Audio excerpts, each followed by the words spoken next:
My name is Shyamal Mahato. আমার এই ছোট্ট এগ্রিকালচার চ্যানেলকে আপনারা সাপোর্ট করার জন্য অসংখ্য ধন্যবাদ। আজকের টপিকটা হচ্ছে যে 1 হেক্টর জমিতে আপনি কত ধান বীজ কিনবেন, কীভাবে ক্যালকুলেট করবেন। আগের যে আমি ভিডিওগুলো দিয়েছি seed of purity, seed of germination, ওটার গুরুত্ব আজকে বুঝতে পারবে।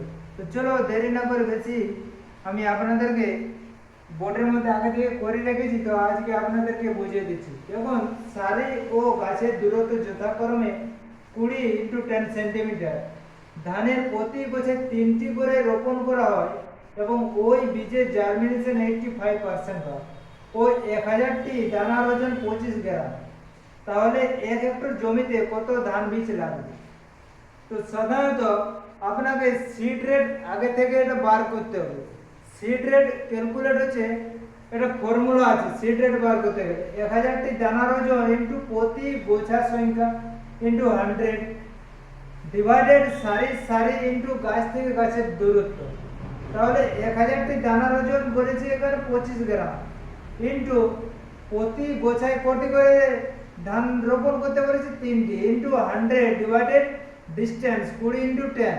তাহলে 75/2 বার হচ্ছে, তাহলে 37.5 কেজি বার হচ্ছে। তাহলে জার্মিনেশন রেট এখানে 85% আছে। তাহলে 85 কেজি জার্মিনেশন সিড পেতে হলে আমাকে 100 কেজি বীজের প্রয়োজন। তাহলে 1 কেজি জার্মিনেশন সিড পেতে হলে 100/85 কেজি বীজের প্রয়োজন। তাহলে 37.5 কেজি জার্মিনেশন সিড পেতে হলে 100/85 ইন্টু 37.5,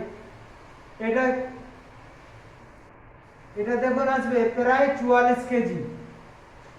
আপনাকে 44 কেজি ওর থেকে আপনাকে এক্সট্রা 20% নিতে হবে।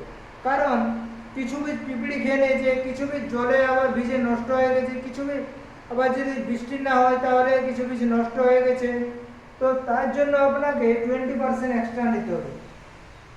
তো বীজ বোনার জন্য 20% যদি এক্সট্রা নেই, তাহলে 44 প্লাস 44 ইন্টু 20/100 দেখো 8.5, তাহলে 44 প্লাস 8.5 তাহলে 52.8 কেজি বার হচ্ছে।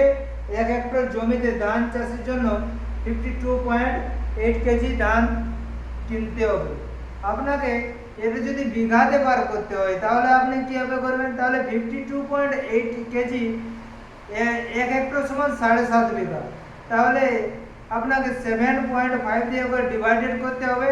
ডিভাইডেড করলে আপনার ওই অ্যাবাউট তোমার 7 কেজি বার হবে। তাহলে এক বিঘাতে তোমার 7 কেজি মতন ধান বীজ লাগবে। Thank you.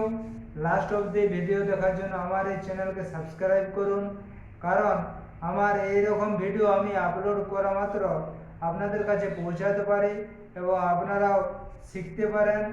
তো থ্যাংক ইউ, ধন্যবাদ, জয় হিন্দ।